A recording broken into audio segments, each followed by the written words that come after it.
We're going to finish talking about what sets can't be done with finite state machines.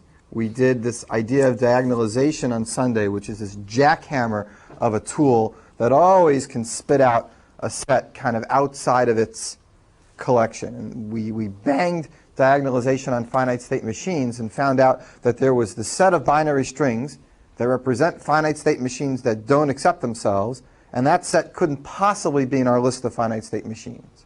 And that idea, the barber who shaves everybody except himself, the finite state machine that accepts everybody except itself, those kind of things is what diagonalization is about, and they always produce kind of the exception, the thing you're looking for. Except for finite state machines, it's better to use more subtle tools, not the huge jackhammer, because there's a lot of other more simple sets that are also not able to be accepted by finite state machines. And the main way we do this with finite state machines is with a tool called the pumping lemma, which we've talked about informally up till now, but never formally. And we're going to do it very carefully today with some very specific, detailed examples. Finish with that. Depending on where we're up to, I have two more topics that I may do today, and here's what they are. One is I want to finish that triangle of equivalence for regular expressions, deterministic finite machines, and non-deterministic finite state machines, and add in one more, make it a foursome, called a right linear grammar, or a left linear grammar, one of those, and talk about grammars. That's one thing. The other thing is I want to show you how to minimize a finite state machine. My gut instinct is that I want to leave the minimizing the finite state machine to a separate day, because I want you all clear and fresh, and it's kind of a topic that is a little open-ended in the fact that the algorithm we actually use, the idea is not too hard, but then how you actually implement it, there's a lot of different ways. And I'm leaving one of those ways for my triple extra credit problem set. Triple extra credit. It's like triple chocolate brownies. Was that the one that was someone's famous paper? Or? Yeah, that's right. Actually, before, it's not like, oh, gee, I can have a homework problem, you know, that was like a well-known paper. But the truth is, what happens with well-known papers is that they slowly integrate themselves into the graduate textbooks and then into the undergraduate textbooks as exercises. Typically, by somebody telling you something can be done, it makes it much easier. And then secondly, by somebody giving you a hint about how it can be done based on the stuff in the chapter, it sometimes makes it really not so difficult. Nevertheless, this particular problem is a famous paper, which is how to minimize a finite state machine in order n log n time. The really simple way to do it is n cubed. If you think about it a little more, you get it down to n squared. And this paper got it down to n log n. I don't think it can beat that. So in every finite state automaton book that's fairly large nowadays, you can find this question as a double star or an extra credit problem at the end of the chapter. You know, here's a hint about how to do the data structures. Make the algorithm work in n log n. And then they'll give a reference to the initial paper, which I think is by Hopcroft and Ullman, who wrote one of the textbooks on theory of computation and did a lot of work in it over the years. So I threw it on because it is something interesting to think about. And for those of you who like algorithms and programming, it's a fun programming project too. But we won't get to that probably today. We'll probably do that tomorrow. I'm going to spend today talking about pumping lemma and about these ideas of a linear grammar, or what a grammar is. Okay. So, pumping lemma. Okay. As I said before, the pumping lemma is used to show or exhibit or prove that a set is not acceptable by any finite state machine, that it exists outside the horizon of finite state machines. And the way it works is, it turns out that if you have a set that is accepted by a finite state machine, that it has a certain property. It can be pumped up somehow. We'll be very specific about what that means in a minute. Therefore, if you can show that a set does not have that property, that pumping property, then it couldn't possibly have come from a finite state machine. So this lemma is written down in the forward way, usually. If something is a regular set, then it needs to have this property, this pumping property. But we use it backwards. We use it to show that, give me a set, I'll show you it doesn't have this pumping property, and I will therefore conclude that it can't be a regular set. So the pumping lemma is written as regular set implies pumping property, but we use it in the contrapositive way. I don't know if that's the right word, but we use it the backwards way. Not pumping property implies not regular set. Remember that A implies B is the same as not B implies not A? They're identical, and it's logically equivalent. We did that many months ago. If not, just think about it. They really are equivalent, and they're the same logically. OK, so the first thing is, what is this pumping property? And then once we write it down rigorously and carefully, how do we show that some set doesn't have it? And it's very much like this dialogue we went through in the last lecture and the lecture before. But today we're going to do it very, very specifically, now that you've got the background. So here's what we do. Somebody gives you a regular set. That means there must be some finite state machine that accepts it. Let's assume you calculate the finite state machine, and you have it in front of you.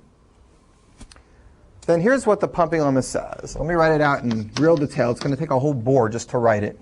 If L is a regular set,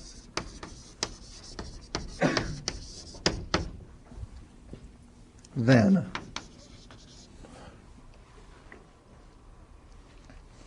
all right, I'm going to say it once intuitively, and then we'll write it down in detail. If L is a regular set, then if you have a string in L that's supposed to be accepted by this machine, that's long enough meaning longer than the number of states in the machine that accepts it, so that it has to loop. If you have a string that's supposed to be accepted, and it's long enough so that it has to loop in its computation, then there exists that loop, and that if you pump up symbols in that loop, the resulting pumped up strings also have to get accepted. That's basically what it says. But writing it down rigorously is going to be ugly. There's no nice way to write this. If L is a regular set, then for every, this is the abbreviation for every Z in L, Z is a string, so for every string in L where the number of symbols in Z, that's the sign for the number of symbols in Z. The number of symbols in Z is greater than or equal to the number of states in the machine for L.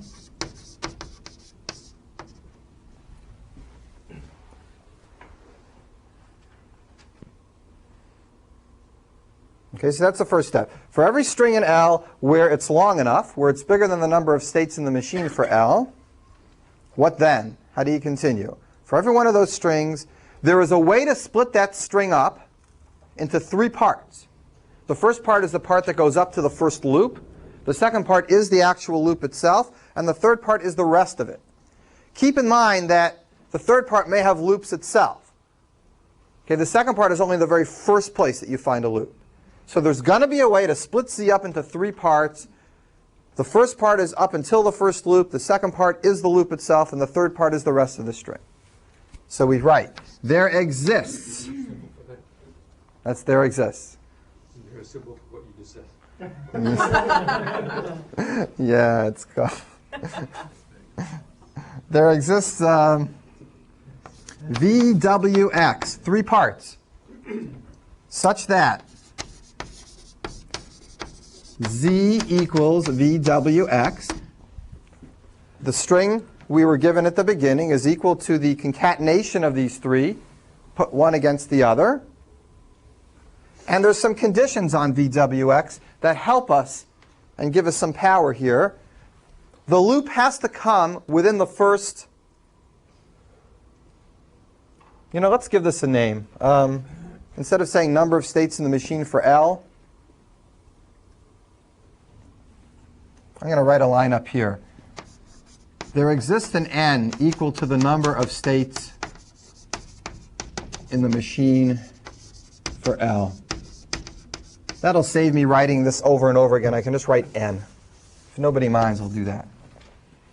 Okay, so if L is a regular set, there exists an n equal to the number of states in the machine for L. And for all the strings in L where the number of symbols is bigger than n, then there's three parts to it. You can write it in three parts. Such that what? What about these three parts? The loop has to come in the first n symbols. Okay, the VW. So by the time the VW is over, you can't go more than n symbols. So we write that like this, such that the VW part is less than or equal to n. All right, everyone understand that? So by the time you're finished with the loop, you can't be past n symbols. The loop has to come within the first n symbols. What else do you know? There's one other piece of condition you know about VWX. X is also something that is. No, x could be Oh, wait, I mean, x could be very long. but Because z could be very large. Z could be 100 times n. we're talking, and there could be more loops in X. And there could be lots of loops in x, right? We're just talking about that W is the very first loop. But there is something that you do know. Maybe it's just obvious, so you wouldn't think of saying it. But the loop has to really be a loop. It's not just an empty, vacuous loop. I mean, there's got to be at least one thing on this loop. It could be 4 or 5 things. It could be 20 things. But it's got to be at least one. So we say that the W part has got to be at least 1. All right, so there exists VWX such that all these things are true.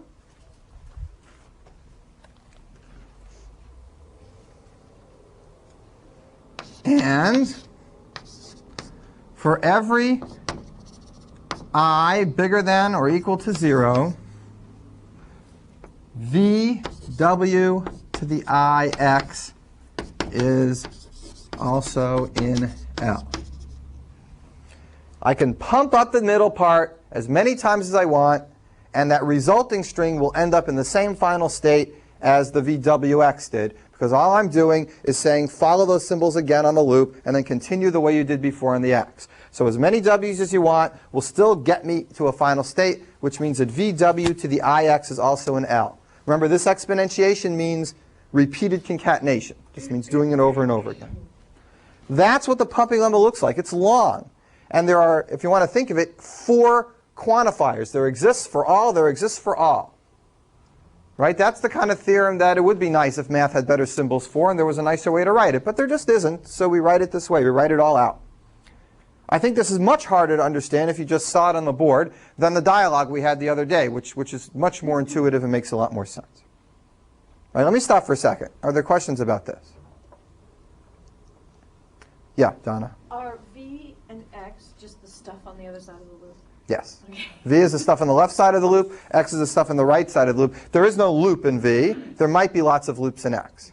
I should say, there's different versions of the pumping lemma. I'm giving you a very nice version which kind of insists on the loop happening early because we can insist on that. And we can ask the person, give us the first loop you find. And that makes our job easier when we use this later, you'll see. There are versions in books you'll find that don't insist on this particular condition. And because they don't insist on it, it makes the proofs later on harder. It's kind of a weaker pumping lemma in those books. So this is a strong version, and it's nice. What about I being 0? Is that okay? That means I don't even go through the loop at all. I just avoid the loop. I just take out those symbols. Would it end up in a final state or wouldn't it? I go to here.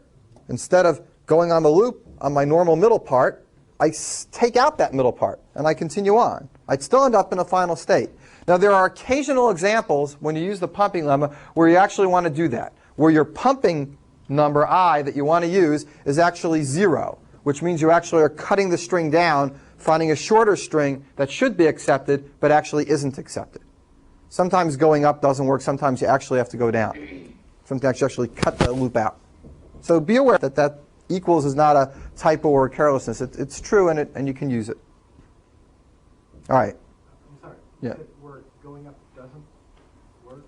Yeah, there's examples where as you go up, well, the way we're going to use this pumping lemma is going backwards, showing that something doesn't have this property. To show that something doesn't have this property, you have to show that one of these i's won't work. And sometimes the only one that doesn't work is when it equals 0.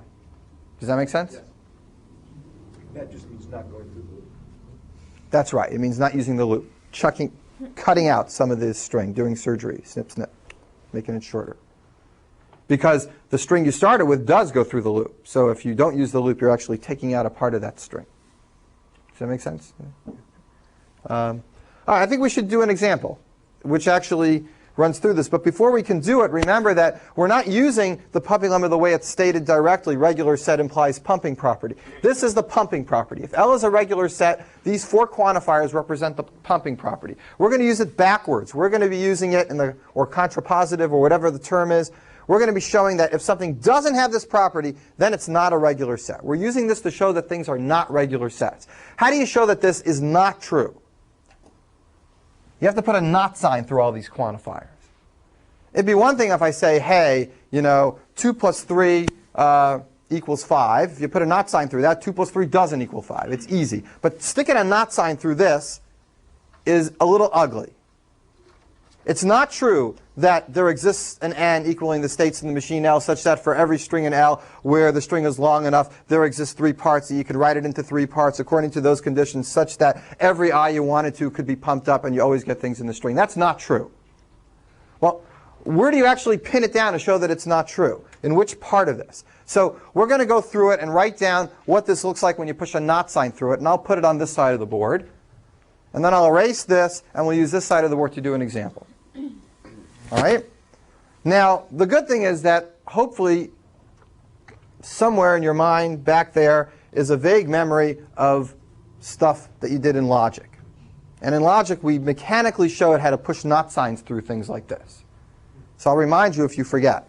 But if you push a not sign through a quantifier like this, it changes the quantifier from existential to universal. If I say there exists an n equal to the number of states in the machine for L, and then I say that's not true, that means for every number you try, it's not true.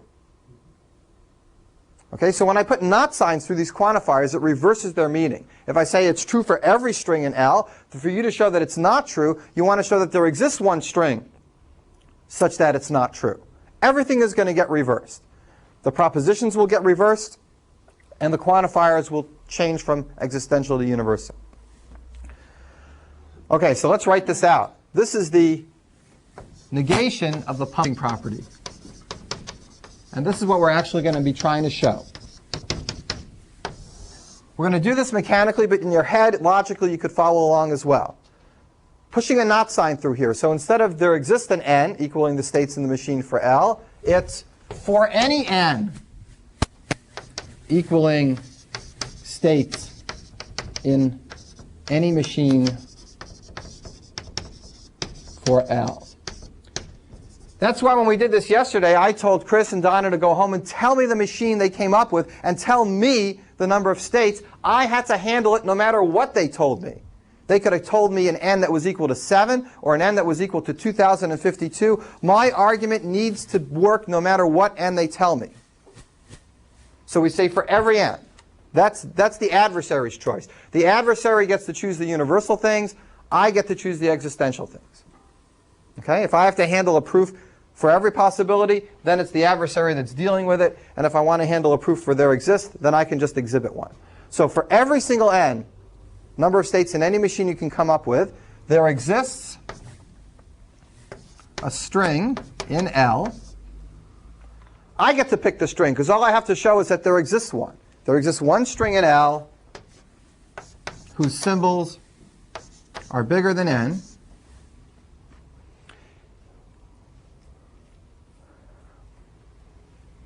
Such that for every VWX where Z equals VWX, in other words, no matter how you split Z up into 3 pieces, for every possible way there is to split Z up into 3 pieces, I don't get to choose as the prover how to split it up into 3 pieces. It's Donna or Chris or whoever did the machine. They tell me where the loop is. I don't get to pick the loop. That's very important, because in the proof we have to be able to make our argument based on the fact that the loop might appear anywhere, and they just have to tell me where it is. So hopefully we can pick a string that's good enough that forces them, when they pick these 3 parts, to do it in a way that can't have too many different cases. The fewer cases we give them, the less flexibility we give them, the better. It's like a boxing fight. You want to give your opponent the least maneuverability possible. And the universal quantifiers are your opponent, and the existential quantifiers are you. Okay, so for every single way to split it up, where z equals VWX, and there's conditions on this, and VW is less than n, W greater than 1, same conditions as before. For every single way to split it up, there exists some I. You're going to have to exhibit some number bigger than or equal to 0, such that VWIX is, and finally, not in L. It's my job to come up with a number so that when I pump up the string at the loop that they told me where it was, I get a new string which is not in the language, guaranteed, and it's supposed to be, so therefore they're lying to me. That means their machine doesn't satisfy the pumping property. That means their machine doesn't exist. That means there is no finite state machine and the set's not regular. This is what we're going to be using in the examples. And we're going to do 2 or 3 examples now and make sure everybody gets the idea, following this very formal structure in a more intuitive, logical way on the other side of the board. OK, questions about this? Who's getting this? Nobody? All right. Yeah, Todd. We said V didn't have any loops. We formally said that. Doesn't matter. We said we have No loops in V. The W is the first occurrence of a loop. Where do we write that? That's actually, it's not actually implied by the way I wrote it down. It is conceivable here that there are loops in V. It's this condition.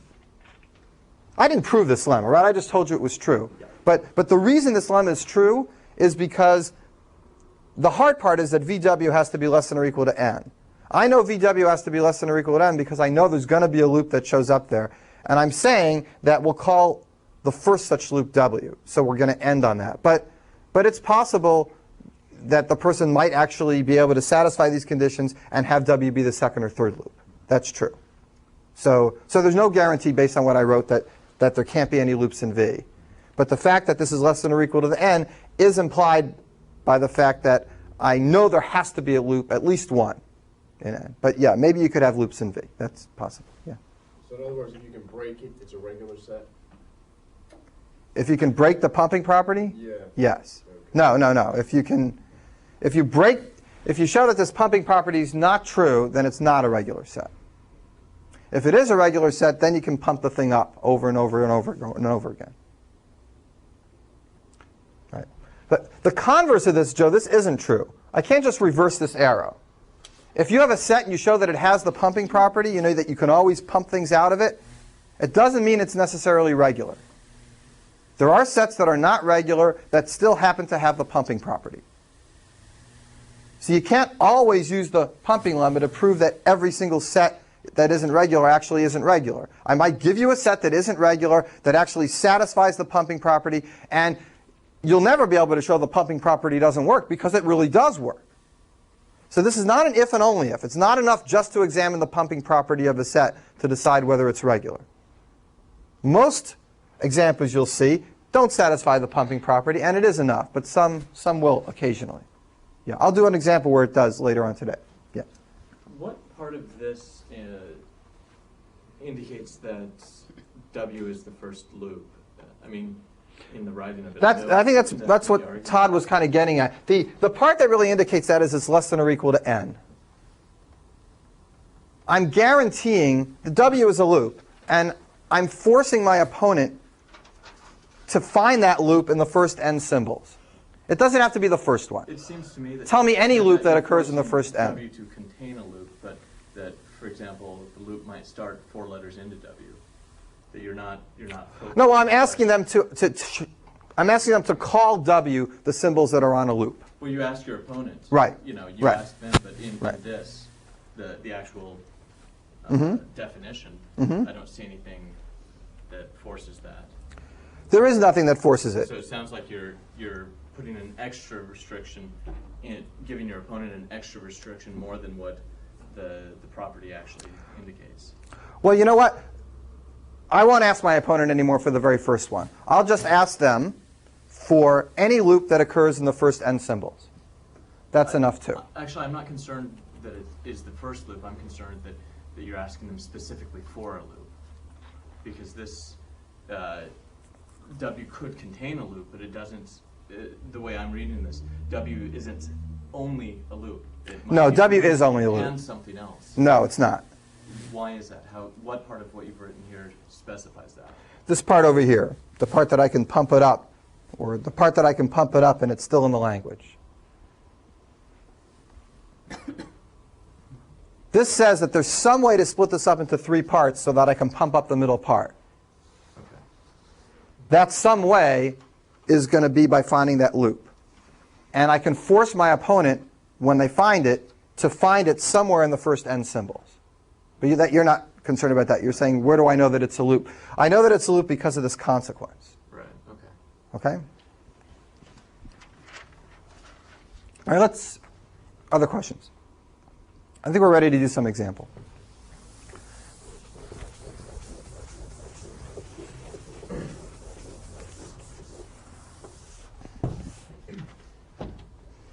Okay, let's do the example that Dimitri wrote on the board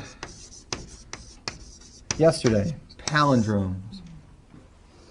1L in palindromes? Yeah. From the Greek, running backwards. Yeah. Oh. All right. We want to show that the set of palindromes, those are things that read the same way right to left as they do left to right, that those strings, say over the binary alphabet 0, 1, that they don't satisfy this pumping property. Let's follow through our dialogue the way we did it yesterday and notice how it really goes along this set of criterion. I'm going to imagine that one of you went home and came up with a finite state machine that does accept palindromes, and I'm going to ask you how many states were in that machine. Or, according to this picture, for any n in the whole world that person tells you, you've got to be ready for the next stage. Okay, so here's how I would write it. My opponent's machine has, let's call it k states. Okay? That's the for all. I got to be able to handle any number. Here I called it n, here I call it k. My opponent's machine has k states. You want to do it with an actual number like 50, or is k okay? K is all right? All right, my opponent's machine has k states. Now it's my turn. I have to show that there is some string in L that's longer than that number of symbols, k, such that all this stuff is going to work out. Now what I want to do now is pick a bad string. Because when you first do these pumping lemmas, it's hard to look in advance to see what string you're going to need, because you're just getting used to it and you're a beginner, and you kind of hope you get lucky. So I want to get unlucky once, and then we'll get lucky the second time. All right, let's get unlucky. Let's come up with a palindrome that has at least k states. Here's a palindrome that has at least k states. 0 to the k, I don't know, k divided by 2, 1, 0 to the k divided by 2. Right, that's got at least k states. I put half k zeros on one side, half k zeros on the other side. I'll put a 1 in the middle. It's definitely a palindrome, right? Whatever the half of the k is, it got it on both sides. I got a 1 in the middle. It reads the same right to left. So I pick z equal to this. And I know it. I should make a little comment on the side. Note, z is in L. That is, it's a palindrome. It's a palindrome. Latin for running backwards. Maybe the borrowed Z is in L. It's a palindrome. And what else? And Z has more or equal than k symbols. Okay.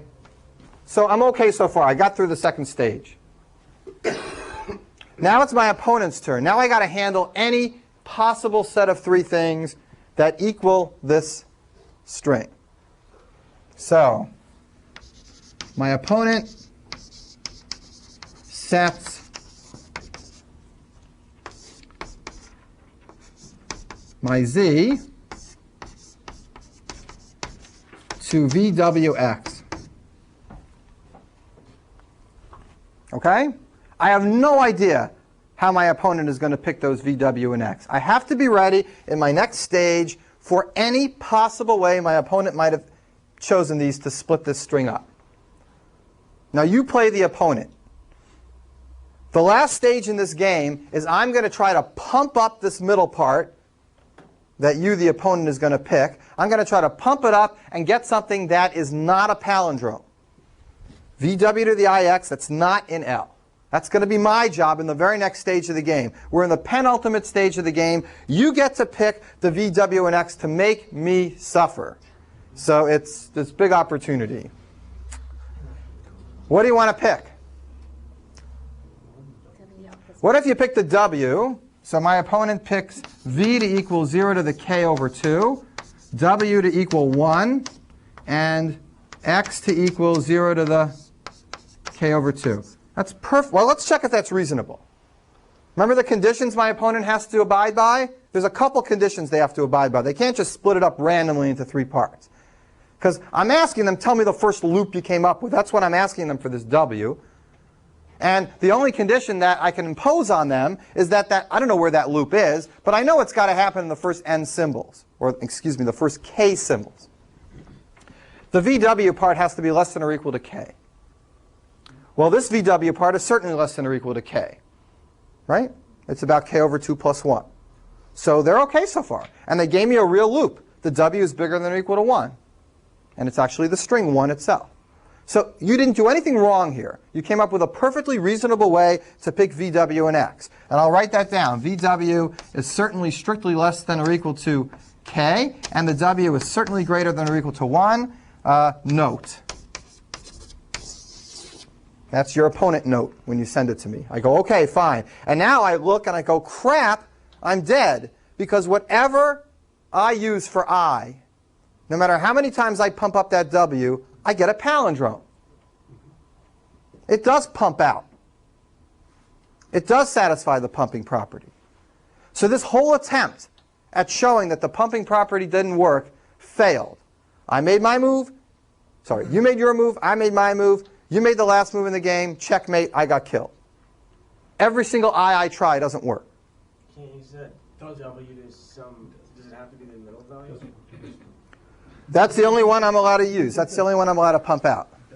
Well, you guys might want to help me if you were bad opponents, and make the W easier. But you want to be my opponents. You want to pick this W to make my life as hard as possible. So what I did wrong here is I didn't play this game well enough. I started with such a bad move that you guys could checkmate me even though I should have won the game. I should have succeeded in this proof. You made me fail in this proof not because I really can't succeed, but because I started so badly. This is tricky, but it's just technical. It's not really deep. It's just technical.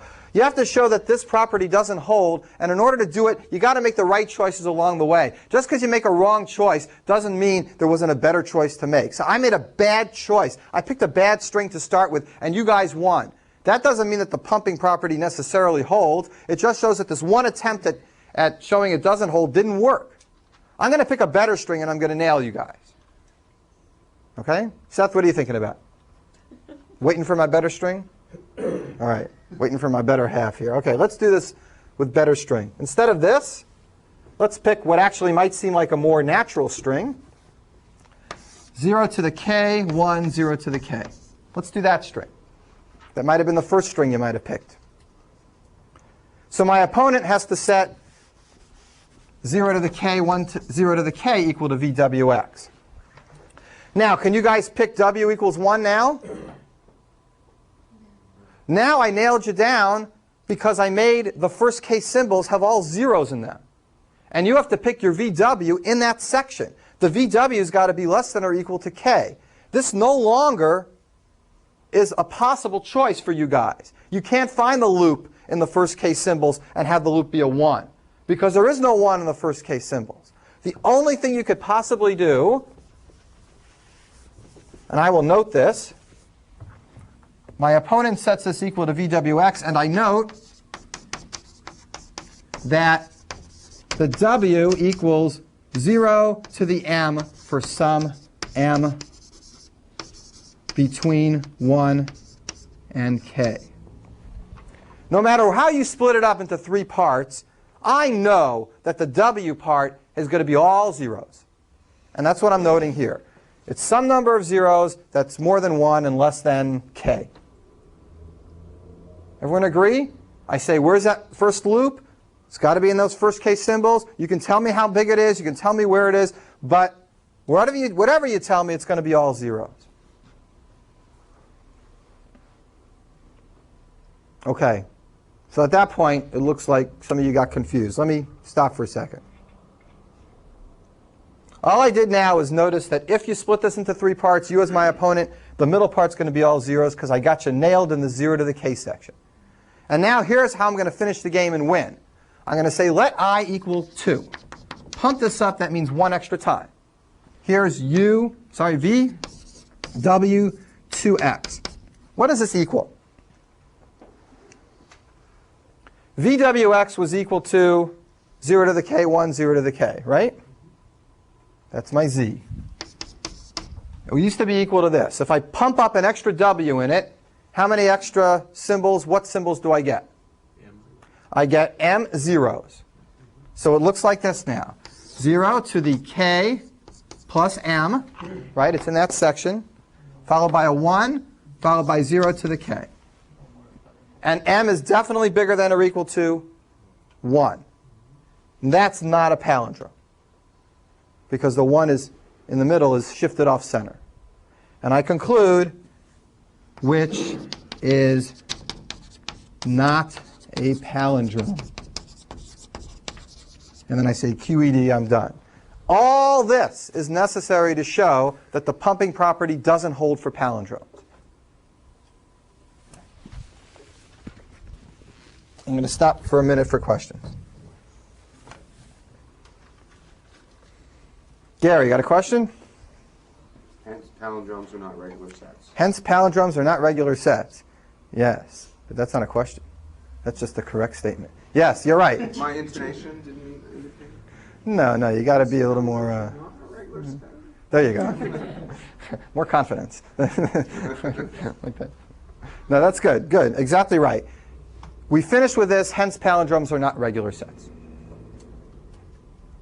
Hence, the set of palindromes is not a regular set. Now I got it. Erica, okay? Yeah. Tom, good.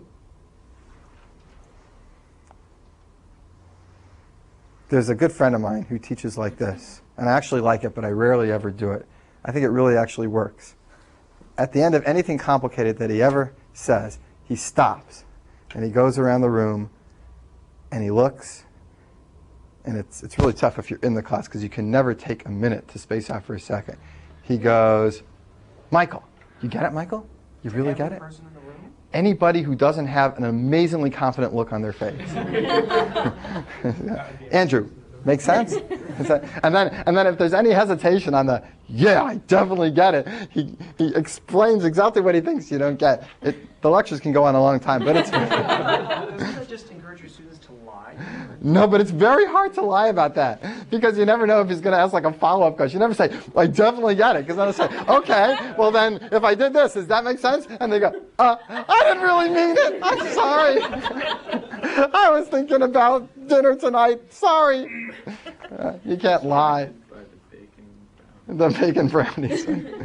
Okay. Let's do another example. And then you guys will be more involved with this one, and you'll get a sense of how it works. I did this. Look, this is hideous. It's hideous because if I had you read this, unless you're good at reading math, you wouldn't get the idea behind it. But this is how you write it up. When you write your problem set up, either write very good English paragraphs describing a dialogue with an opponent that you clearly explain the give and go and the give and take or whatever, or write it up like this mathematically, where, let w equal 0 to the m because it's got to... Be very careful. This is a formal way. Sometimes if I don't do one example like this, somebody says, well, I get the idea, but I'm not really sure where to go from here as far as how to write it. And the answer is that's it. It looks something like that. Let's do another example. Yeah, Is this like one of many lemmas that lets you attack regular sets? There's different kinds of pumping lemmas, but there's only one, but they're all the same idea. Basically, regular sets have these loops, and they regularly can be pumped up. And anything that can't be regularly pumped up is not a regular set. See, unfortunately, there are things that can be regularly pumped up that are still not regular. So this is not a characterization of all the regular sets.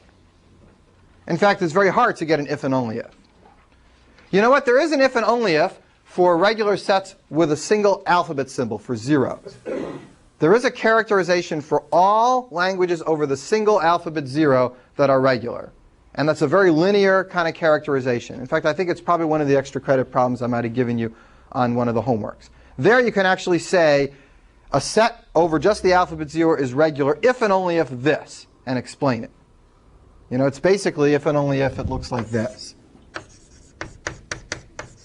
More or less things like this. You know, some linear combination of zeros, plus finite unions of things like this, basically. You can't write these as regular expressions. Oh, you can write. Palindrome. No, you can't write them as a regular expression. Right. Right, exactly. Right, palindromes require some kind of recursive description or something different than a regular expression would let you do. What is it about it that doesn't let you write it as a regular expression? Well, let's try to write it as a regular expression. How about this?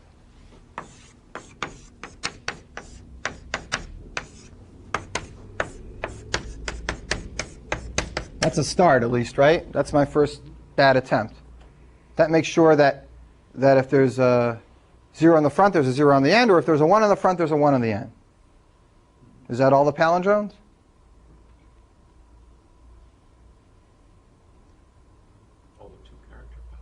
All the 2-character palindromes, right.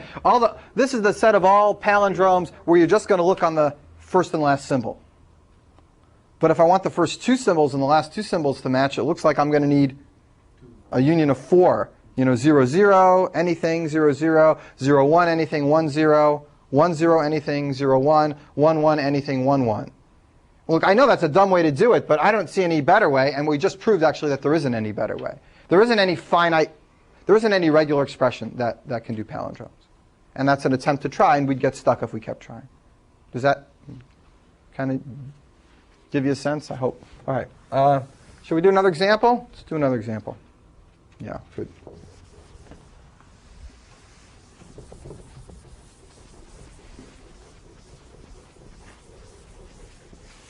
There's one example I definitely want to do, but I want to leave it for last. Maybe I want to do a little easier one right now.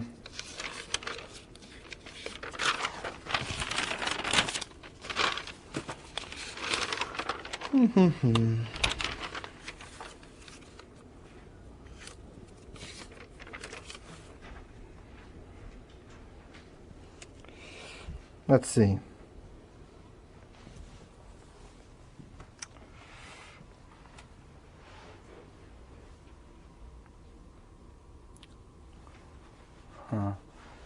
Should I do the square one again? Was that worthwhile? Should I do that again more formally? Yeah? Let's do the square one again. This is a set of strings just over the alphabet 0 that has a square number of zeros. So it includes the empty string, a single 0, 4 zeros, 9 zeros, 16 zeros, 25, etc. We want to show that this is not regular. Okay? How does it include the empty string? Because the k could be 0.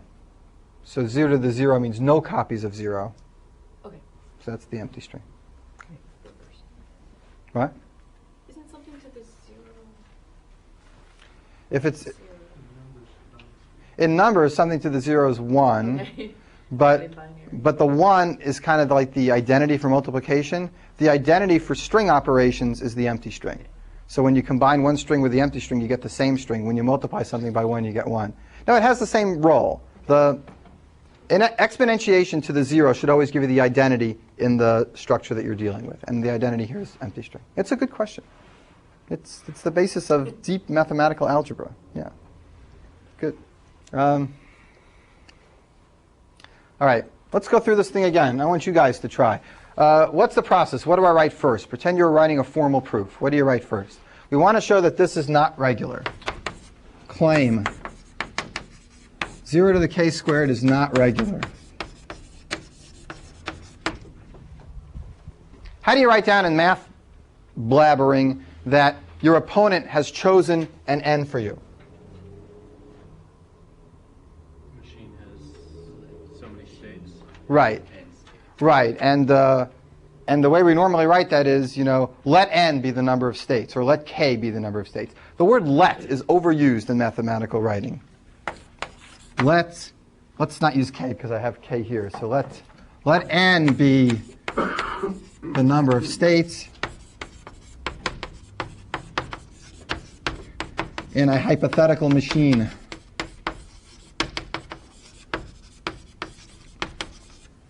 For 0 to the k squared.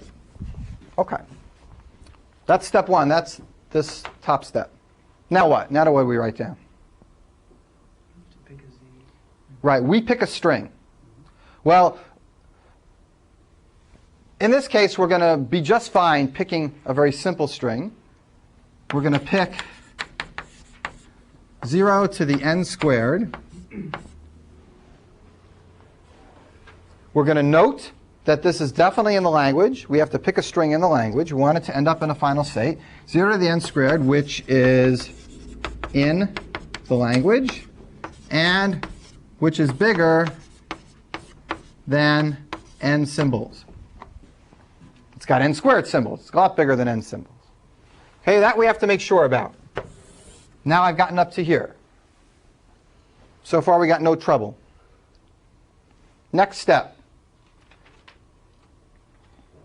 The opponent does something, so we're going to use that let word again. Let 0 to the n squared equal VWX, where VW is less than or equal to n, and W is greater than or equal to 1.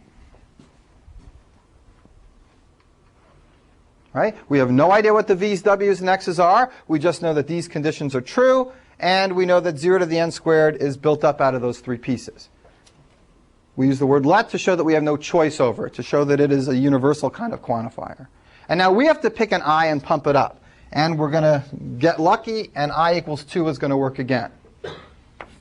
We're going to choose, I'm going to write I pick instead of let. I pick I equals 2.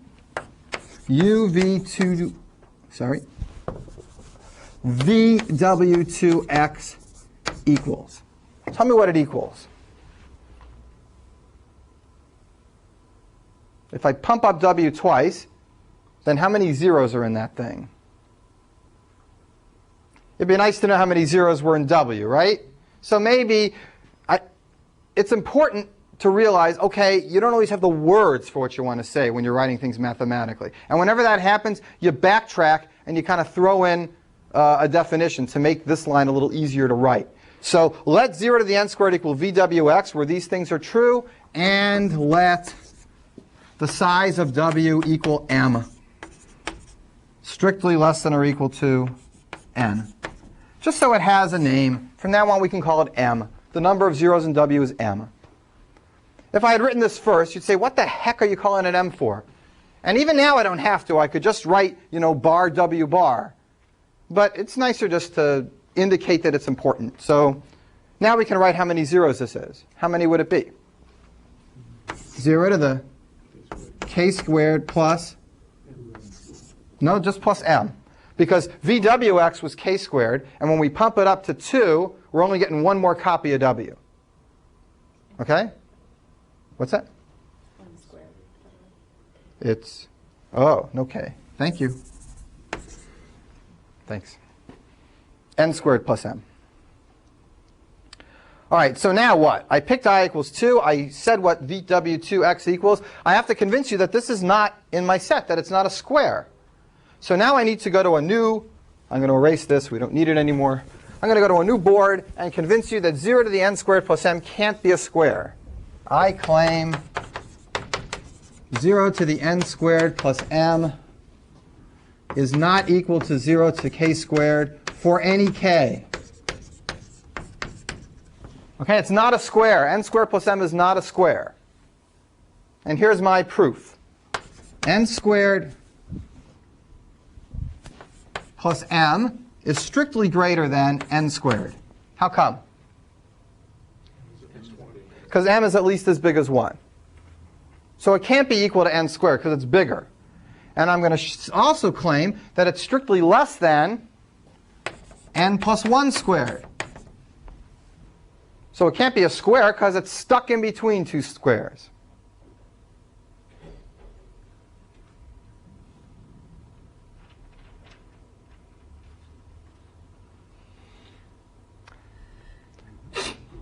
Who does that song Stuck in the Middle with You? Is it the Eagles? No. Don't think so. No, it's not, right? Doesn't matter. Here we are, stuck in the middle of these two squares. And this is bigger than this one, and it's got to be smaller than that one. This part is true because m is bigger than or equal to 1. Why is this part true?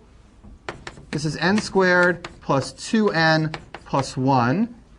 And m is definitely less than or equal to n, so it's certainly strictly less than 2n plus 1. Therefore, this is true. Therefore, I conclude n squared plus m is between two squares. It can't possibly be a square. I write a little English paragraph. I say QED. I'm all done.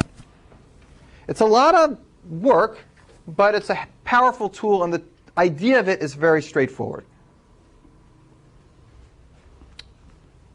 Clicking? Good. All right.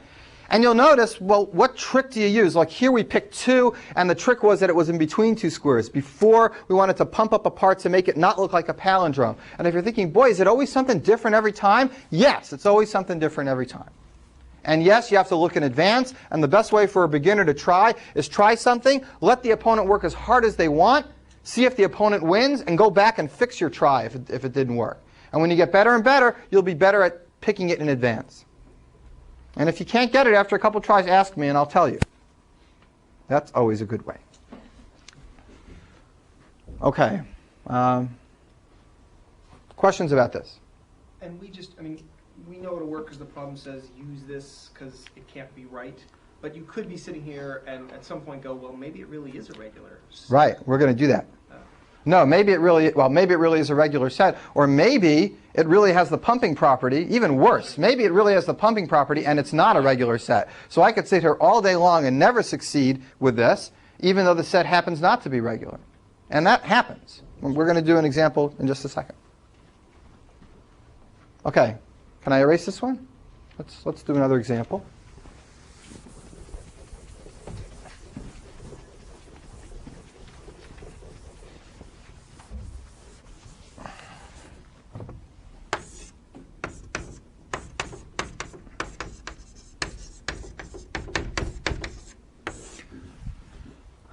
What about all numbers that are not prime numbers, that are composite numbers? Now, in doing this, we can go through that, the same kind of thing. Let's say somebody picks an n. I don't know how many states that is. Maybe their machine has a prime number of states. Maybe it has a composite number of states. Whatever number they pick, what if I just pick 0 to the 2n? I know that's composite. I know it's bigger than the number of symbols they have in their machine, so I'll try this. Everybody with me so far? So this is my z. And the opponent, I'm not writing it out informally this time. I want to just make more sense out of it. So the opponent splits this into 3 parts, VWX. The W part's got to be somewhere in the first n symbols. Now you're the opponent. Nail me down so that no matter what I choose, this is going to end up staying composite. That would make it hard for me.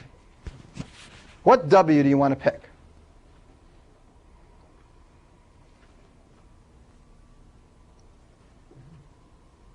Or we can turn the board around. I'll be the opponent. You be this guy.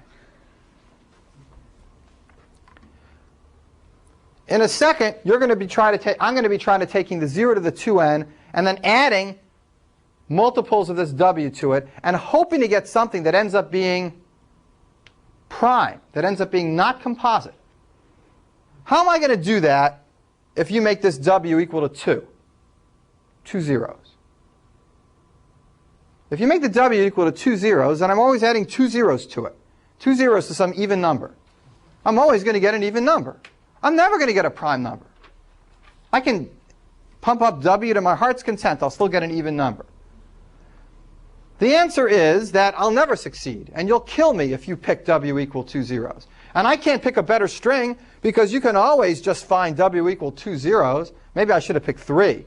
Well, then you could pick W equal to 3 zeros. Whatever I do, you're going to nail me in the next step. We could play this game a lot, and I would lose every time. And in fact, if you go back and do it the forward way, you can prove that 0 to the k, where k is composite, that it does obey the pumping property. You can always find some little part in there which you can pump up and keep getting composite numbers. But this is not a regular set. So here's an example of something where the pumping property happens to hold. That means I'll never succeed in showing it's not regular using the pumping property. The pumping property happens to hold, but it's still not regular. So you give up. But you still have to show that it's not regular. So there's a related technique which is very easy to do. Let's say I already showed to you, because you're going to do it on the homework, that the complement of this is not regular. On the homework, you can use the pumping lemma to show that 0 to a prime is not regular. You can get a hold on that. It would take me 20 minutes to go through the answer, and maybe we'll do it as a review, but I want you to try that one on your own. It's a homework problem. You will do it. You'll use the pumping lemma. You will show that 0 to a prime is not regular, and you're done. Now, when you're done doing that, how do you then conclude that 0 to the composite is not regular? Not by using the pumping lemma again, because it wouldn't work, but by noting that these are complements of one another. So if this was regular, then that would have to be regular also. Therefore, it's impossible for this to be regular. Does everyone get that idea? That's the idea of closure. If you know that regular sets are closed under complement, and you know that the complement of the set you're dealing with is not regular, then the set you're dealing with is also not regular.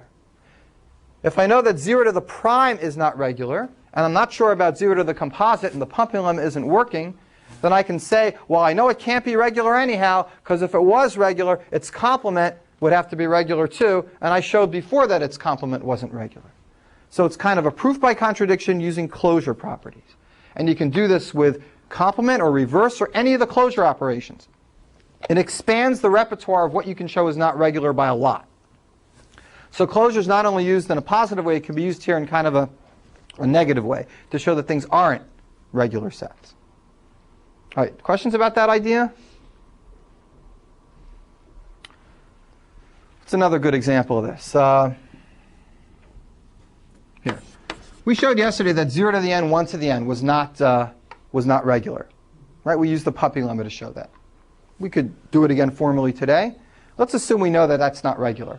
How would you show that an equal number of zeros and ones are not regular? That means mix them up all you want, but there have to be an equal number of zeros and an equal number of ones. They don't have to come first zeros and first ones. Well, actually, you could do that with a pumping lemma, and it wouldn't be too bad to do it. But you could also do it with this trick. Equal zeros and ones intersected with 0 star 1 star equals this. Does everyone agree? If you take all the strings that have an equal number of zeros and ones, and all the strings that start with zeros and end with ones, and you say, what do they have in common? They have these in common. The strings that start with zeros, ends with ones, and have an equal number of zeros and ones. This equals this. But are regular sets closed under intersection? They should be. They are. Therefore, you know this is regular. You know that's not regular. So what are the choices for this guy?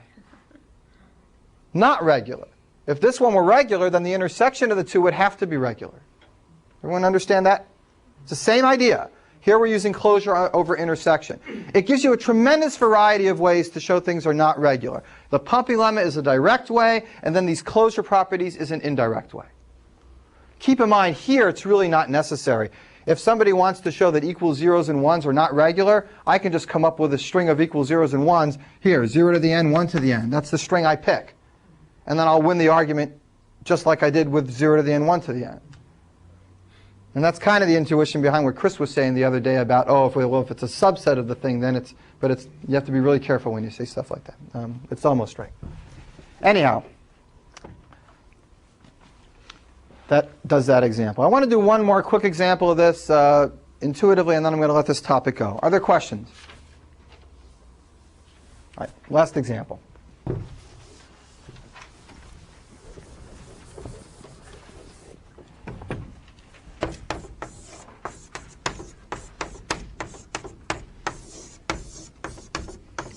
Remember yesterday we described how to turn finite state machines into binary. We did it in our own peculiar ADU way.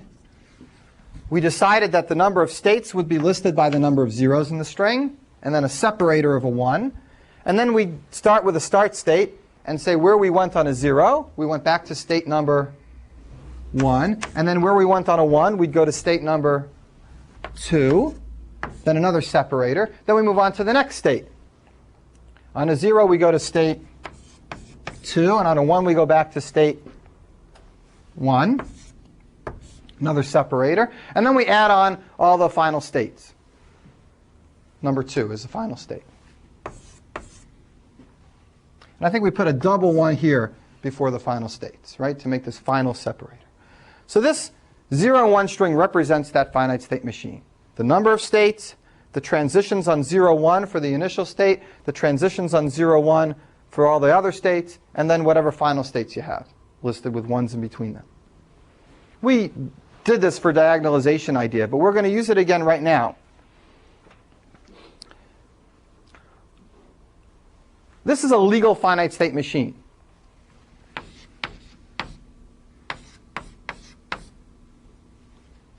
Is that a legal finite state machine? No, because I'm supposed to have 3 states, and I didn't say what to do with any of the states except for the first one. I need to have 2 areas, 1 for 0, 1 for 1, for each of these 2 states. 1, 2, and then a double 1. Here I'm supposed to have 3 of these double areas. I only included 1. There's lots of strings that are not legal finite state machines. There's lots of strings that are legal finite state machines. If I gave one to you, you should be able to figure out whether it is or not. You could write a program to do it. Can you make a finite state machine to do it? Can you write a finite state machine that recognizes one of its own kind? Not whether it's a fancy one of its own kind that actually accepts itself or not. Forget that stuff. Can it just recognize another finite state machine? Forget I'm supposed to recognize which of the humans in this room are emotionally healthy. I just have to recognize which one of you are actually humans. Okay, I don't have to know anything about you. I just have to be able to distinguish between you and a chair. So can a finite state machine do that? Can it distinguish between strings that are finite state machines or strings that are not finite state machines? Everyone understand the question? What do you think? Is this set regular or not regular? Not regular, because finite state machines can't do squat. Is that the mathematical?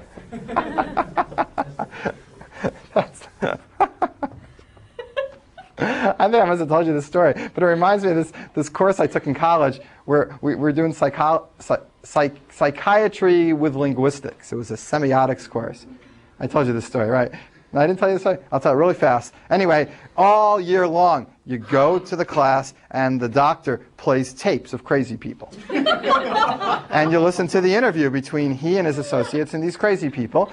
And when you come in, I mean, this is a kind of a way to analyze crazy people. So when you come in, you have to kind of get indoctrinated into this way of listening to make, you can't just go with your gut instinct. You got to be trained to talk in the right language. So he would stop after the first lecture and he'd say, "What do you hear?" And I was a freshman in college. What the hell do I hear? I don't know. It doesn't make any sense at all. I don't get it. So he would do "What do you hear?" a dozen times. By the end of the year, I had an idea of what he meant by "what do you hear." You had to listen to the actual words, whether it was concrete thinking, what the metaphors were. It's very complicated. You got a sense of it. So toward the end of the year, we're listening to one interview with a child, and the child is just out of this world. It's amazing the kind of things this kid is coming up with. Really, really interesting. And I'm listening, and I'm really getting fascinated, and we're all done, and the doctor goes, "All right, so what do you hear?" And we're going around the room, and everybody's come up with theory after theory and and I actually had some ideas, and I'm sharing them, and I'm waiting, for the answer. What does the doctor say? So he doesn't say anything. So finally, somebody in class says, "Well, what is it, doctor? And what do you think about this kid? So he looks at everybody and goes, oh, I don't know, he's the craziest kid I ever met in my life. I couldn't stop laughing. I'm thinking, oh, there's one semester down the drain. Oh, God.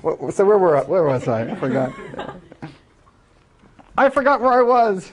Finite state machines that can't recognize. Oh, yeah, they can't recognize themselves. Right, right. So you think it's not regular because finite state machines can't do squat, right? So Not to get too technical. that's right. So let's do this more formally.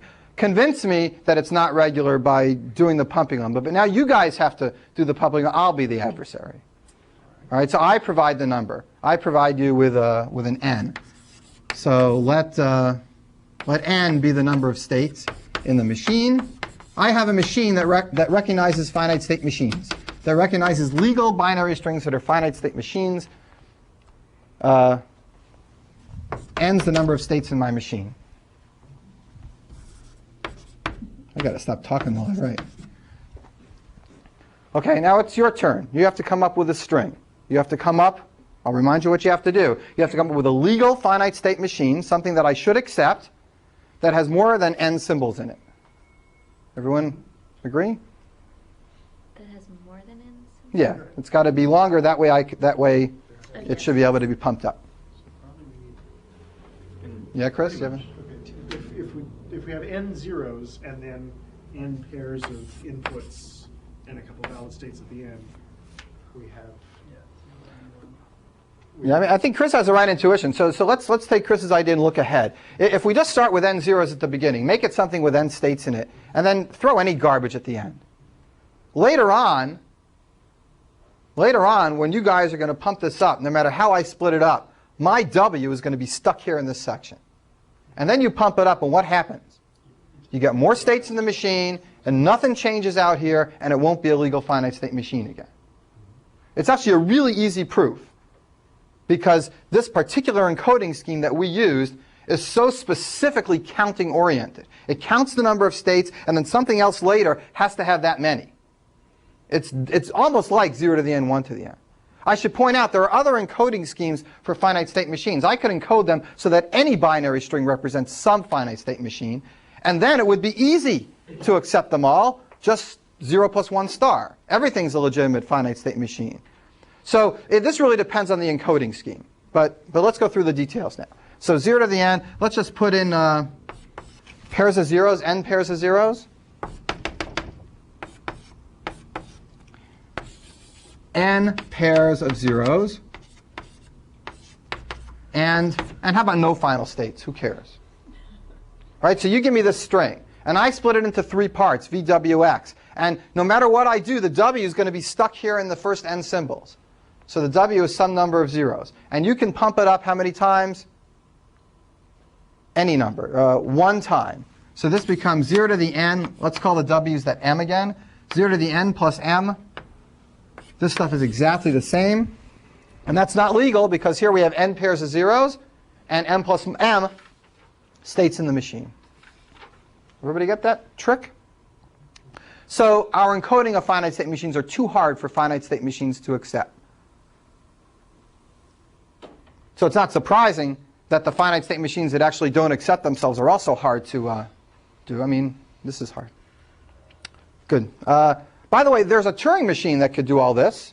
The higher levels understand everything about finite state machines. They're a superior intelligence. They can stare at the finite state machines and not only know what they are, but actually simulate them and answer questions about them. They're just not smart enough to answer questions about their own kind, but they can do everything about finite state machines. You do reach a point, though, where you can know about yourself. I mean, I can Maybe write you. Yeah. I can write a Java program that can tell me if something else is a Java program. Yes, if something else is a Java program, you can. Yes. So there is a point at which you cross. For the Turing machine level, Turing machines are powerful enough to recognize their own kind. That's what compilers are. What they're not powerful enough to do is recognize any interesting properties about things of their own kind. They can't, for example, say, here's another Java program that never infinite loops, or here's another Java program that accepts exactly 5 inputs, Or here's another Java program that, that doesn't accept anything. It can't do that. We'd have to, we're going to prove that. But the second part, the second two parts, being able to recognize the number of inputs, doesn't seem right. Well, because what would you do? You'd have to run it on all possible inputs and say it just, you can simulate it, but it could just go forever and you'll never know your answer. If the answer is yes, you'd get the answer yes. No, it's within a particular language. There's no it's going to be particular to determine. I mean, oh, the number of, oh, sorry. The- The number of arguments. But Not the number of arguments, the number of different inputs that would be accepted, and the thing stops and says yes, yes, yes. Who is this? That's okay. Let's do one little thing and then we'll quit today. Can I ask you a quick question? You may. It seems to me that we've certainly proved that with this particular encoding scheme that finite state machines can't recognize each Right. other. But have we proven that there's no possible encoding? No. In fact, there's an easy encoding scheme that makes them recognizable by themselves. I'll give you one. Why don't we use this encoding scheme that we talked about for a minute? Every finite state machine has a binary number associated with it, right? Let's order all the finite state machines according to size. Okay, so the first one is the smallest one of these string, the smallest number. And I will now renumber all these finite state machines. I'll have the smallest one, I'll call it 0. And the next smallest one, I'll call it 1. And the next smallest one, I'll call 2. So now every single finite state machine has a binary number, and every single binary number is now taken care of. So every binary number in the world now has a finite state machine associated with it. Wouldn't there be two different machines that are the same size? I don't think so. No, because I'm taking all the finite state machines, you come up with its binary number, and just sort them for me. Put them in order, and then renumber them from 0 to infinity in that sorted order. So now they have new labels. And every single number from 0 to infinity is going to be used as a label. So Is that encoding or is that just labeling though? Because if you give me some super long string, I can't decode it. I have to go look up in an index. That's decoding. Admittedly, it's may not be a formula. It might actually be a table, but it's computable. It's perfectly fine from computability point of view.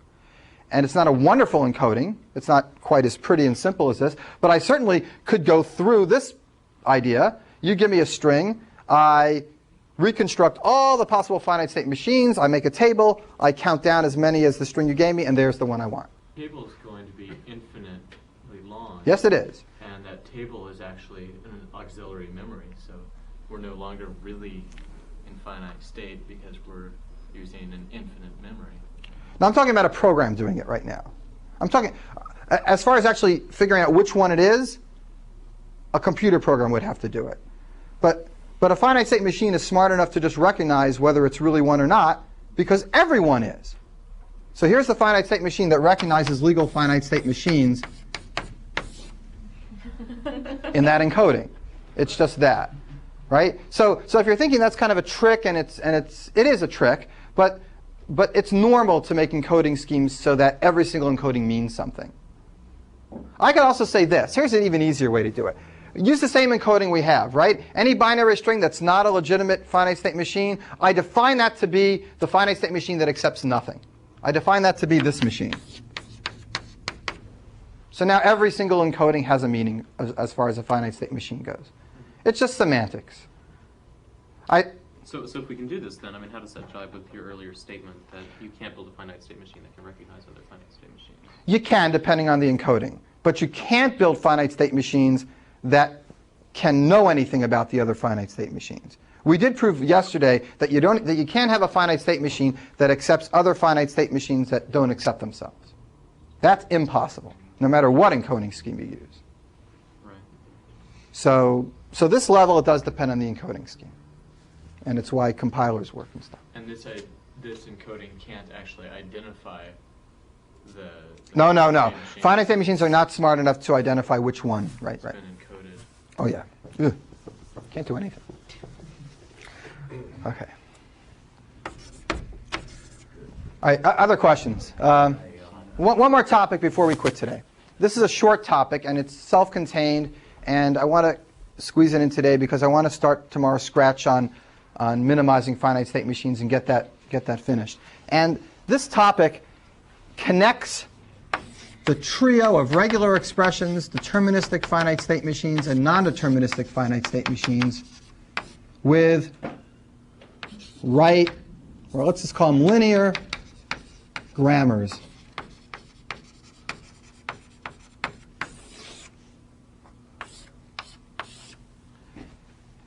It adds in a new idea, a new way of looking at sets, a grammar way of looking at sets. As the levels go up, the grammar way of looking at a set becomes at least as important, if not more important, than the machine way of looking at a set. And it really is a different way to look at a set. Seeing it at this level of finite state machines, it's not always presented at this level. It's usually presented at the next level where it relates to compilers and describing programming languages. But it's really worth seeing it at this level because it's so easy and transparent at this level to make sense out of it. The best way for me to explain what a linear grammar is not to define it, but to show you an example. So here's an example. Here's a finite state machine, the one that accepts, what does this one do again? Odd number of ones. Okay? Even ones, odd ones. We accept all things with an odd number of ones. I'm going to create a grammar. A grammar is a formalism that doesn't accept or reject things. It generates things. Anything it generates can be spit out, and the things that get rejected by this machine, the grammar won't be able to generate. So the things this machine accepts, the grammar will be able to generate, and the thing the machine rejects, the grammar won't be able to generate. Let me show you what I mean. You have a start symbol. Call it A. Same as this. And you can generate symbols that this machine can accept. Generate strings. You could start with a 0. What do you want to continue with if you start with a 0?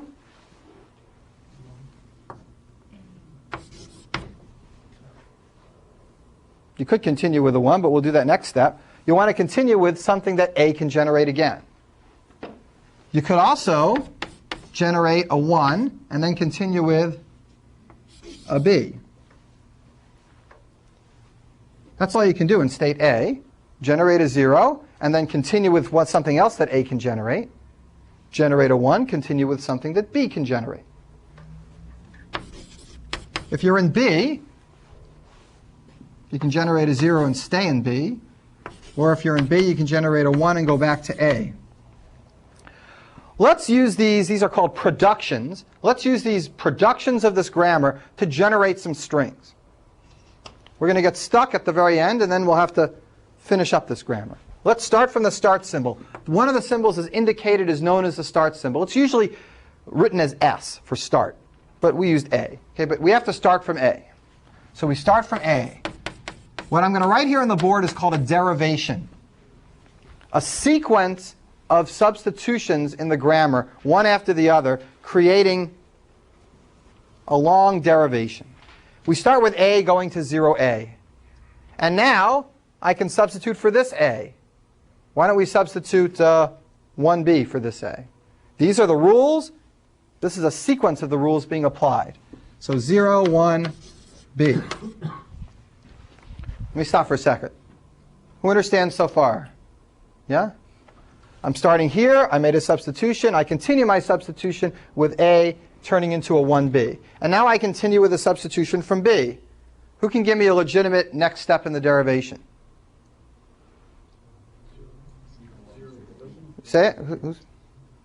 Who's saying it? Say it again, Michael. 0, 1, 0. 0, 1, 0B. That means the B turns into a 0B, and that's okay. Don't we need a terminator? Oh, yeah. Absolutely, Doug. Right. We're going to get stuck because we're not generating anything. We always have these capital symbols left there. The capital symbols are called non-terminals. They should not be there at the end. No terminal. They shouldn't be there. The terminal symbols are the symbols in the alphabet. They should be there. The 0s and 1s are used as terminal symbols. Capital letters are conventionally used as non-terminal symbols. For this to be a grammar that generates anything, we have to have some way to kind of get rid of the capital letters. Well, which way corresponds to what this machine is doing? The B can disappear. The B can generate nothing, and then we accept whatever we have actually generated symbol-wise to get there. B can go to the empty string. Now that's a grammar. I didn't understand that. What we're doing here, if you follow this through, A going to 0A, that does this one.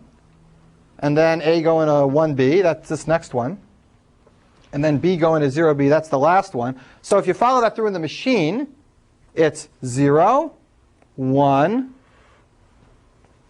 0. Now we're ready to continue from B, but B is an accepting state. So we should be willing to accept 0, 1, 0. As far as the grammar is concerned, we should be willing to generate it. We should be willing to have it sit there on its own without any more capital letters. So anytime you arrive at a final state, you should be willing to stop. The way to make that stop occur in the grammar, at least going from left to right in this way, is to have that capital letter go to an empty string and disappear. So the last step would be 0, 1, 0. This is a derivation of the string 0, 1, 0, starting from the start symbol A, going through all these intermediary steps are sometimes called sentential forms.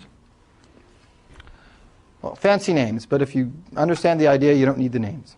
What are the transitions called? The mappings? Productions. Ah, yeah. Productions. All right, so this is called a linear grammar. Here's a definition of a linear grammar. It's got a single capital letter on the left of every production. And the right side is a very special form. The right side has a single terminal symbol and a single non-terminal symbol and a single capital letter. Starts with a terminal, ends with a non-terminal. Every single production looks like that. This kind of linear grammar is sometimes called a left linear grammar. Actually, I'm not sure if it's called left or right because it depends on the book, but I call it left because the terminal comes on the left. Okay? Now, this one looks like it's assuming that we're going from a deterministic finite state machine. If we went from a non-deterministic, we might theoretically have multiple. Actually, the same mechanical procedure. Well, first of all, let me note what you're kind of understood implicitly. This was actually not just an example of a grammar. This was an example of how to take any finite state machine and turn it into this kind of grammar. And I picked this finite state machine, but we could have done this with any finite state machine. I interpreted the states as non-terminal symbols, and the production as transition arrows, and final states as empty productions. So what Doug asked me is, what if I had started with a non-deterministic machine? Could we have still done this? And the answer is yes. It works just the same way, because the ORs in the interpretation that we have in our machine end up being ORs in the interpretation of our grammar. So it'd just be an additional row in the production? Mm-hmm. Okay. It's perfectly fine to do this transition from a non-deterministic machine. Of course, you could always convert the non-deterministic machine to a deterministic machine first and then do this, but you don't even need to. Questions about this conversion and connection? So this should convince you that if you have a deterministic machine, we know about this. These are all the same. Now we know a deterministic machine can be made into a left linear grammar. How do you know that a left linear grammar can be made into a machine? If somebody gives you something like this, how do you turn it into a machine? Yeah, it's really a very one-to-one thing. You look at the productions, you make states out of the non-terminal symbols, and you just go in reverse. Like anything that I say, oh yeah, you can just do it, it might be a little bit tricky. So maybe we'll do one example of that and we'll quit today, just so we can see how it goes backwards and see if there's any pitfalls in the reverse procedure. Okay? Every except state goes through that like that. Yes, every except state would have this. By the way, there's another way to finish up here. I mean, you could also just have B going to, well, this is the easiest way. This is the easiest way. It's clear. Mark the start states. Yeah, we'll use S normally for the start state. So normally I change this A to an S. Yeah. But we're going to talk about grammars in much more detail. This is a special kind of grammar called a context-free grammar. Context-free grammars have single non-terminals on the left. They can have anything on the right. This is a special case of a context-free grammar where the right side is constrained. So if context-free grammars are over here, then inside them are linear grammars. ones where the right side looks like this. There's also, by the way, this is a left linear grammar. There's right linear grammars. There's a homework in the problem set in the next homework about that. You'll see that. But left linear and right linear, take my word for it, now are the same. You can convert one to another. And they convert them both to machines. Let's do an example now where I give you a grammar and we turn it into a machine, and then we'll quit for the day. Why don't you make up the grammar? So I won't be fooling. So you can have anything on the right as long as it's a terminal or a capital letter, or a single terminal is OK too. All right, so let's just make one up at random. S goes to... You need a terminal first. I guess you could do... An epsilon. You could do that. We could have that, but it's usually not in the definition. Usually it has to be a terminal and then a... Actually, if we allowed that, we could get rid of all those unit productions. We don't need them. Unit production. Yeah, like this. This is officially not allowed in a left linear grammar, but I think we could get rid of it if you had such things. This doesn't really add much. This is just like a replacement of one letter for another. So I think we can get rid of these. But anyway, it's officially not allowed. So let's start with some. Yeah, 0A is fine. Next one. All right, 1B. A goes to 0. B goes to 1. We're too slow. E. We got enough. Let's here. How about A goes to 1, B goes to 0, S goes to 1, and A goes to empty. Good enough? What does that mean on So the machine? does that mean A goes to 1? A goes to Good question. Right, how do we turn this into a machine? Maybe the backwards way isn't as easy as Shai said in class when everybody was nodding and they wanted to get to lunch. And yeah, I believe you. Wait till I get there. Let's turn it into a machine. Liar. You lied to us again. Again, you're not going to go wrong identifying non-terminals as states. And in fact, you should get used to this kind of connection, because in the next level up, it's not quite as straightforward, but the gist of this idea is still there. So now what? On a 0, I go to state A. On a 1, 1, you go to B.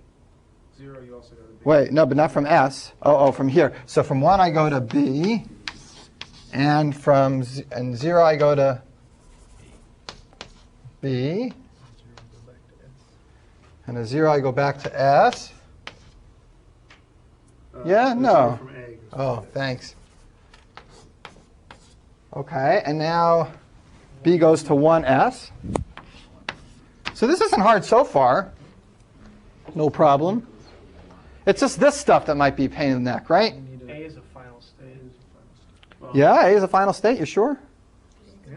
Oh, yeah, A goes to E. We might want to put an additional state being the final state, and then just do epsilon moves Or to one handle this one A, zero moves. A to 1 and B 0. So if you do an epsilon move from A to the final state, Mhm. and then a 1 from A to the final state, and then a 0, 0 from B to the final state, and 1 from S to the final state. So Doug's got a plan here for how to take care of these terminal symbols, and I think it's a good plan. But before we do it, or get into the details of it, let's go through the idea of A going to epsilon. That means A's got to be a final state because you could disappear there. That seems legitimate to me. Okay, if A can disappear, then we want anything that ends up in A to be accepted. But now we have these harder ones. And the thing is, these didn't show up in our conversion the other way. In the conversion the other way, we had a more special kind of grammar, and these didn't show up. At least the way we did it, they didn't show up. But now we have A goes to 1, and what do? And Doug's got a suggestion that I think I understood. Correct me if I'm wrong, but you want to go ahead and just make a other final state over here where it goes on a single 1. Is that it? Yeah, sure. Good enough? And B goes there from 0, and S goes there from 1, and this is just a dead state after this, Yeah. right? Nothing, no other things. Is that okay? You got multiple ones coming out of here. Yeah, so I get a non-deterministic machine, right? Which we already have. But as far as what it accepts, it's doing the right thing. There's some non-determinism here too. Think of what's going on in a grammar. Grammars are by their nature non-deterministic. You don't know whether to continue generating 1b or whether to stop and have the a disappear and be replaced with a 1. That choice is indicated right here. Either we read a 1 and continue our generation of the string, or we read a 1 and we're done. Either way, as long as there's a way to accept the string, as long as there's a way to generate it, then we should be able to. So doing this backwards with Doug's idea, which is a fine idea, everything's fine except we end up generating a non-deterministic machine. This is one more motivation for the idea of non-determinism. It fits well with the natural orness of a grammar. So how do we know that this connects? Well, this direction you get a non-deterministic machine. You can always convert that back to a deterministic machine, and that completes the whole cycle. Okay? So we can really go both directions.